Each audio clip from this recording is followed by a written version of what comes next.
Tycoon! Puntahan natin to mga lodi ko. Ang ganda, di ba? Dito pa rin sa exit dito ng Central Station. Paglabas natin, kakanan tayo. Diretso ang lakad at paglabas natin ay kakaliwa naman tayo. Diretso ng konti.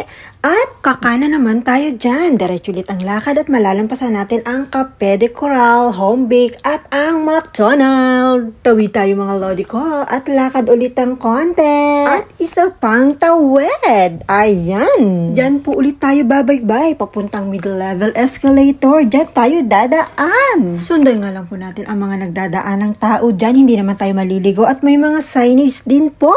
Diretso lang mga lodi, lakad lang po ay talaga naman pinapagod kayo ng inyong kung yan sa aking guide. Mapapansin nyo po yung bungad na yan, diretsuhin nyo lang po yan. Ayan po. At dyan sa gilid na may parang iskinita, pasok tayo dyan. O diba, eto na po, ang ganda-ganda.